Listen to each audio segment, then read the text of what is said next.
Oh, j'ai trop hâte de me taper des nuits blanches avec Pokémon ZA. Non, c'est bon, tu vas pas claquer 70 balles pour Genshin Impact avec moins de FPS, moins de polygones et en plus être bloqué dans une seule ville, bordel.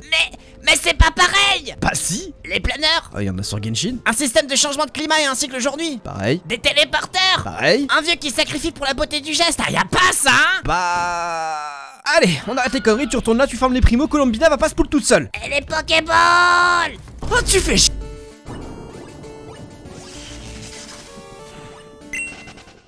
Ok, les Pokéballs. Bon, on en avait parlé plusieurs fois dans les shorts à l'époque, hein, les OG qui nous suivent depuis un moment s'en souviennent. D'ailleurs, Miskin, on n'a rien posté depuis plusieurs semaines, voire même 2 mois, mais on va pas s'en excuser pour autant parce qu'on était littéralement en train de lutter entre la vie et la mort avec un respirateur artificiel au bout du bec. Plus jamais je me tape un marathon From Software. Mais vous aviez été nombreux à l'époque pour nous dire que c'était même pas un cinquième de ce qui se passait avec la Pokéball dans Pokémon, et vous savez quoi? Eh ben, vous aviez raison. Quoi, ça arrive. D'ailleurs, si vous voulez avoir raison encore plus souvent, c'est pas compliqué, il suffit de cliquer ici pour vous abonner. Du coup, à l'occasion de la sortie du nouveau jeu Pokémon, Pokémon Legends ZA, il est temps de voir un peu comment ça marche concrètement une Pokéball et si oui ou non on pourrait en faire dans la vraie vie. Déjà, c'est quoi une Pokéball et comment les refs se sont dit bah Michel, va on va prendre des dragons en l'air, on met des trucs tout petits en forme de boule, on les met dedans, je te jure c'est une bonne idée. Et pour avoir un semblant de réponse, eh ben on va partir du côté de Hisui dans Pokémon Legends Arceus. Dans le jeu, on interprète le protagoniste de Pokémon Platine après qu'il soit devenu champion de la ligue et il s'est fait envoyer dans le passé de la région de Sinnoh par Arceus pour qu'il puisse rétablir l'ordre dans le bordel qu'a foutu quelqu'un avec les Pokémon gardiens de la région. Bon, c'est pas du tout ça, Arceus nous a littéralement pris pour un touriste en nous disant va découvrir les Pokémon de l'époque STP Bébou avant de se barrer et de nous laisser nous démerder sur une plage. Bref, on arrive dans la région de Hisui et là, horreur, stupéfaction, on tombe sur le professeur Lavande qui nous explique qu'il a 3 Pokémon qui se sont barrés, blablabla, bla, on découvre quelques infos sympas. Déjà, les habitants de la région sont racistes. Alors je voulais dire ça sur le ton de la blague, mais ils sont littéralement xénophobes, hein. Par contre, on va pas compter le nombre de fois où on se fait insulter parce qu'on est étranger à la région, ou même le nombre de combats qu'on va devoir se taper pour cette même et unique raison dans tout le jeu. Mais surtout, le point central de l'intrigue, les gens ont peur des Pokémon, les craignent, et la technologie des Pokéballs est encore à son balbutiement. On nous file les dites Pokéballs, les premières de l'histoire limite, ainsi que sa recette, des noix grumes rouges et des galets. Décalé, bordel de merde, ça n'a aucun sens! En regardant un petit peu comment ça fonctionne, on voit qu'il y a un système de vapeur parce que ça lâche de la fumée quand on capture un Pokémon. De mon temps, on jouait avec des bâtons et des cailloux et paf, ça faisait des Pokéballs! Et c'est pas la seule recette qu'on voit dans le jeu, hein. Les balls que vous allez utiliser, il y en a pas mal. Et celle que vous allez utiliser le plus dans le jeu, c'est la ball plume. Une ball qui a disparu à l'époque moderne et qui permettait de capturer facilement les Pokémon volants, les Pokémon relativement éloignés, qui se confectionnent avec un noix grume et une pierre bleue, le galet azur. Déjà, le fait qu'on en trouve plus aujourd'hui va nous mettre sur 2 pistes. 1, il y a plus de noix grume pour le faire, ou alors 2, il y a plus de galets azur. Et comme Fargas existe encore avec ses Pokéballs de cons qui font aucun sens, c'est la piste des galets qu'il faut privilégier. Bref, pour revenir au plot, vous êtes un étranger, ok, vous allez aider le professeur local à mieux comprendre les Pokémon en complétant le bingo book des Pokémon, Naruto Shippuden Prime avec des Shoni, et à un moment vous allez tomber sur des Voltorb et des électrodes d'Hisui. C'est marrant parce qu'ils ressemblent au design contemporain des Pokéballs, ce qui fait qu'ils sont de type électrique et plante. On n'a pas de vraie description en dehors du oh bah il ressemble à une Pokéball, ce qui est, je suis d'accord, un peu tiltant parce que j'aurais bien aimé savoir un petit peu qui est-ce qui a eu l'inspiration de quoi, mais si on analyse rapidement la situation, on peut en déduire rapidement que c'est le design de base qui a été inspiré du Pokémon et pas l'inverse, parce que les Pokéballs elles viennent juste d'être créées et il y a littéralement un Pokémon gardien de la région qui est un électrode. Donc on peut partir du principe qu'ils font partie du folklore local depuis un moment, donc les Pokéballs sont inspirés d'eux, du moins visuellement. Alors par contre on va faire une pause de secondes. Il y a vraiment aucun monde où le protagoniste demande à la vente pourquoi il s'est inspiré d'un Pokémon qui peut exploser pour faire un outil de capture qu'on garde autour de nos coups. On n'aura pas plus de réponses que ça dans le jeu, concrètement, les 40 milliards de questions concernant la confection des Pokéballs, on va les garder pour après, et on va donc passer à l'époque quasi moderne avec Pokémon Or et Argent ou Pokémon Soul Silver, Earth Gold pour le plaisir des yeux. On y retrouve Fargas, un vieux gars aigri qui veut sauver des ramoleuses qui se font couper leur queue et qui aussi, comme le hasard fait bien les choses, est un fabricant de Pokéball artisanal, l'époque de fou. Et autant dans le jeu, bah, c'est un peu la même merde. Tu prends un noix grume, tu lui files et il te sort une boule. Dans le manga Pokémon Adventure ou Pokémon Special, on en apprend un peu plus sur le sujet. On voit Fargas marteler une Pokéball classique qu'on peut acheter dans n'importe quel magasin, séparer toutes les parties intéressantes de la Pokéball, à savoir le bouton d'activation, la partie haute et la partie basse, puis, alors qu'il parle avec Silver, qui était à l'origine de la commande, il assemble le noix grume que Silver lui a filé pour constituer une Mass Ball, une Pokéball capable de fonctionner plus facilement contre des Pokémon lourds. Ce qui va nous indiquer 2-3 points. Premièrement, Fargas est une fraude. Il a littéralement récupéré le système mis au point par les books de la Silph Corp et les a custom, c'est des Nike One Piece à 300 balles la paire. Dans un second temps, on peut déduire déterminer donc que les noix-agrumes sont juste la partie externe de la Pokéball et que l'intérieur c'est littéralement le même que pour les autres, ce qui colle avec l'observation faite dans Pokémon Legend Arceus, qui montre des effets différents en fonction des Pokéballs confectionnés, surtout au niveau de la capacité de lancer.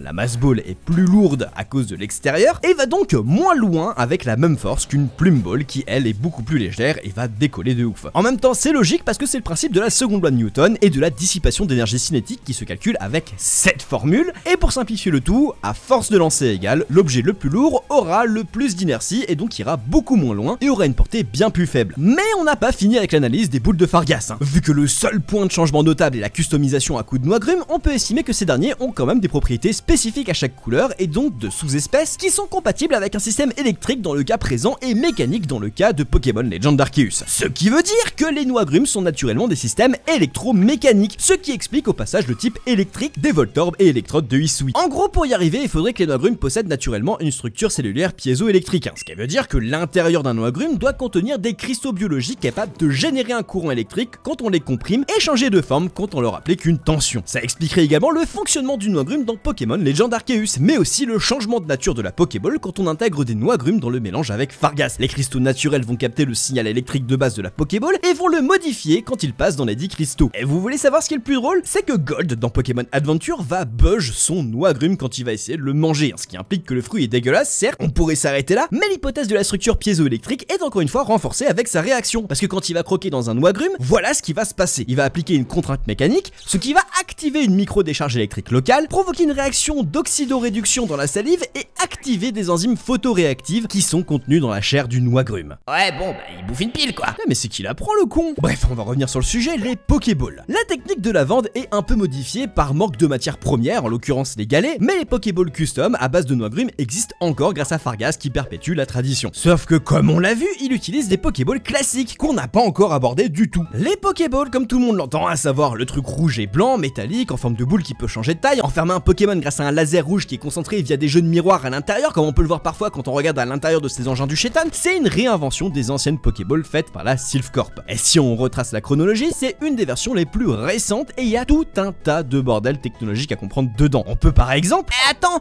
t'as oublié Pokémopolis ou je sais pas quoi là dans l'animé? Les bugs ils avaient une toupie et une cuillère pour enfermer un Alakazam, t'as les ouf! Philibert, je te jure que je vais t'attacher au radiateur si tu continues. Mais on peut faire un rapide passage dessus, vas-y si tu veux. Dans l'épisode L'ancien puzzle de Pokémopolis, Sacha et sa clique se fight et découvrent des artefacts d'une ancienne civilisation dont une toupie chelou avec une gemme au milieu. Là t'as un groupe d'archéologues qui va s'amuser à leur prendre leur découverte et vont l'étudier, puis le crush du jour de pierre va leur montrer une tablette qui n'a aucun sens et va leur déblatérer des conneries en mode oui c'est la fin du monde si tu les utilises. Et je pèse mes mots quand je dis qu'elle dit de la merde parce que depuis la sortie de l'épisode dans les années 2000, il y a des linguistes qui tentent de trouver un sens au bordel. Mais en ça, c'est juste un mélange de runes nordiques et de glyphes méso-américains. Mais si on part de ce postulat, il est quand même possible de traduire la tablette par Lofiril, Winstolibir, Iwe, Lingdiglo, Uud, Filin, Jinimil, Fozi, Idai, Ilwo, Uzu, Itlil. Ça n'a aucun sens, vraiment aucun. Bref, elle raconte sa merde, Pierre va simp comme d'habitude et c'est parti pour l'aventure aux F du jour. La Team Rocket va piller la structure pendant la nuit, va envoyer leur Arbok pour récupérer des gadgets random et là, surprise, il semblerait que le serpent ait récupéré une Pokéball antique.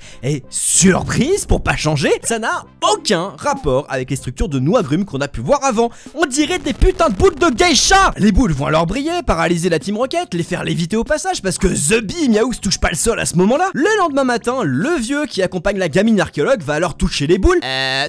Je sais, mais c'est pas moi qui ai choisi le scénario. Et il va se faire aspirer par l'appareil obscur. On voit alors qu'il a également absorbé la Team Rocket, humain comme Pokémon, puis on voit l'intérieur de l'appareil qui ressemble à un énorme bout d'espace. Enfin oui, non, on voit pas grand chose parce qu'il y a les boules en fond qui cachent un peu tout, mais on voit des formations de gaz semblables à des galaxies. Pour ceux que ça intéresse, les boules c'était en fait un réceptacle pour un ectoplasma géant, la toupie c'était pour un Alakazam titanesque qui vont se fight, puis t'as un rondoudou géant qui va sortir d'une cloche pour les endormir et finito pipo l'épisode.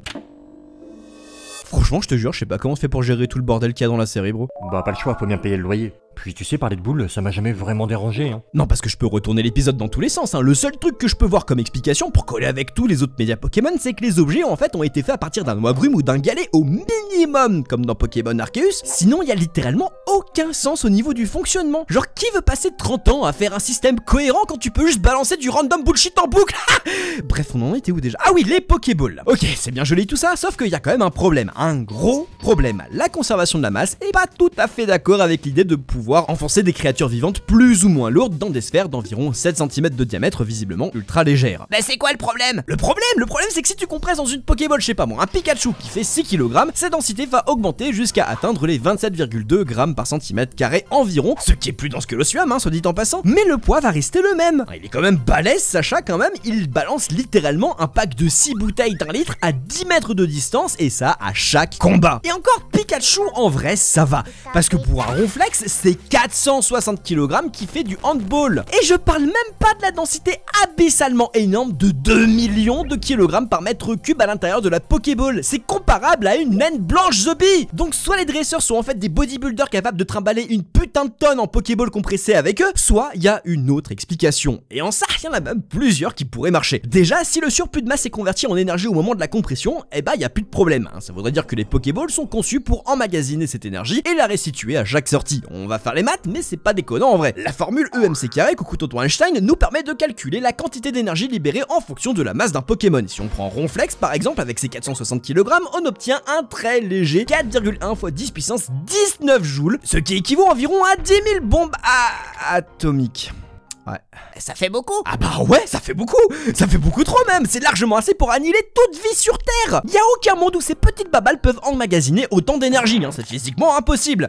Du coup, faut trouver autre chose. En partant du principe que le fonctionnement d'une Pokéball repose sur la décomposition et la recomposition moléculaire des Pokémon à chaque utilisation, on a un début de piste plutôt prometteur. Mais ça nécessiterait l'analyse préalable de la composition atomique de ce qu'elle aspire et son stockage dans un support numérique. Si on prend Aquali par exemple...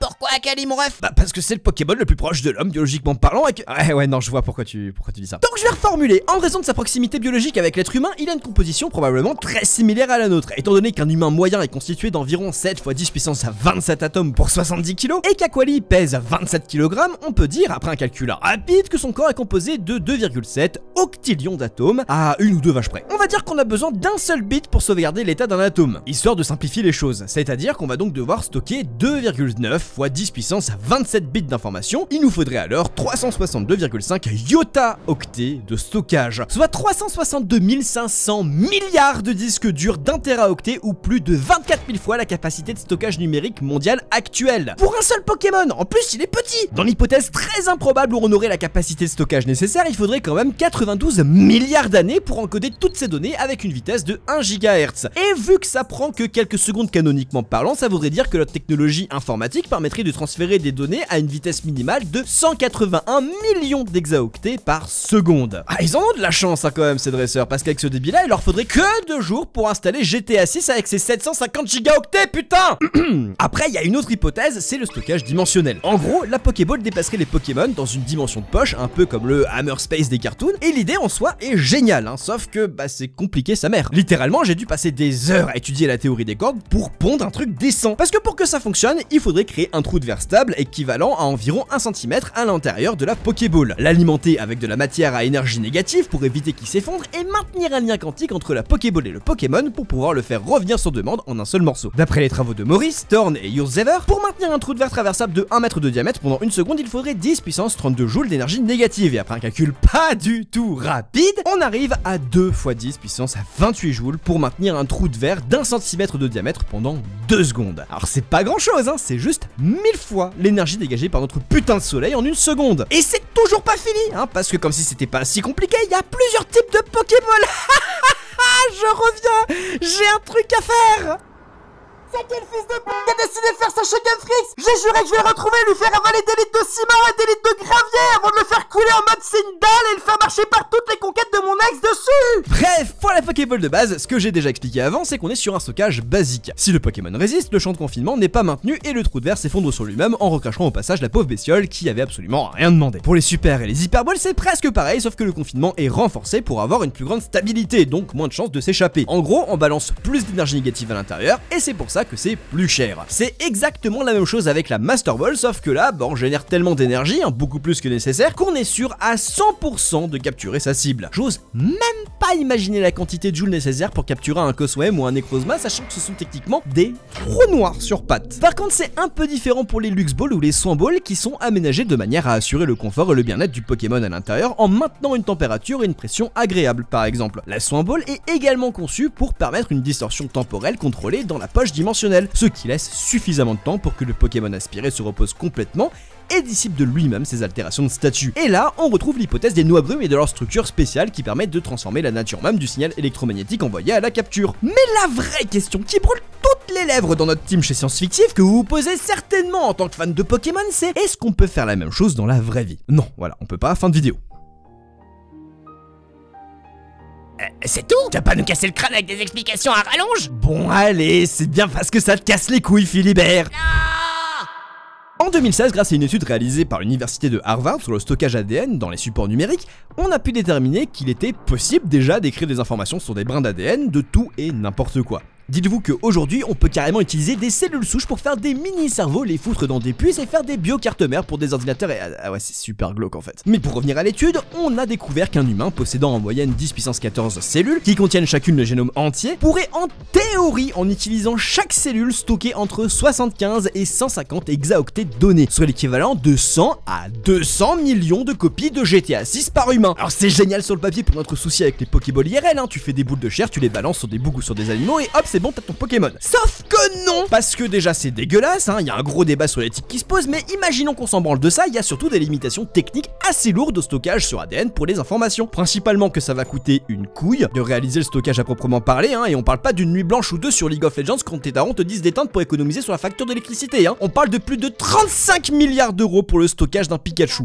et il est tout petit le frérot. C'est-à-dire qu'on parle d'un jumeau biologique détaillé, donc l'intégralité d'un Pikachu est copiée pour ressortir à l'identique derrière. Ça prend en compte toutes les cellules de son organisme qui sont décomposées, analysées pour ensuite être copiées dans le bout de chair chelou qu'on a fait, et ça c'est sans parler du fait que ça prendrait littéralement 1370 ans avec des appareils au prime de la technologie actuelle pour le copier via cette technique. T'entends ça Philibert, t'aurais presque le temps de te trouver une meuf en attendant. Je t'emmerde. Allez hop, on rajoute une méthode en plus pour la peine. Non. Je vais pas vous emmerder avec les technologies de miniaturisation qu'on a actuellement en étude, hein, notamment avec une étude sur les nanorobots pour déplacer des cellules qu'on peut retrouver sur Caltech avec le MIT, parce que c'est pas trop mon domaine d'expertise et puis je préférais quand même qu'on reste sur les options qu'on a vues un peu plus tôt dans la vidéo, mais oui, c'est actuellement en développement, ou en tout cas c'est en étude. On va plutôt repartir sur la création d'espaces confinés artificiels aka des poches dimensionnelles. Ah, ça c'est sexy, ça c'est vendeur. Parce que oui, il y a une autre étude qui est sortie cette année, hein, sur le site de l'APS, un journal de revue physique, qui en parle par un team chinois qui l'a publié le 9 septembre 2025 sur le site, qu'on va rapidement résumer. Ils ont développé un modèle hydrodynamique analytique et l'ont comparé aux simulations numériques de Gross-Piatsky, qui est l'équation fondamentale des BEC, ou condensat de Bose-Einstein, et ça colle beaucoup trop bien pour que ce soit une coïncidence.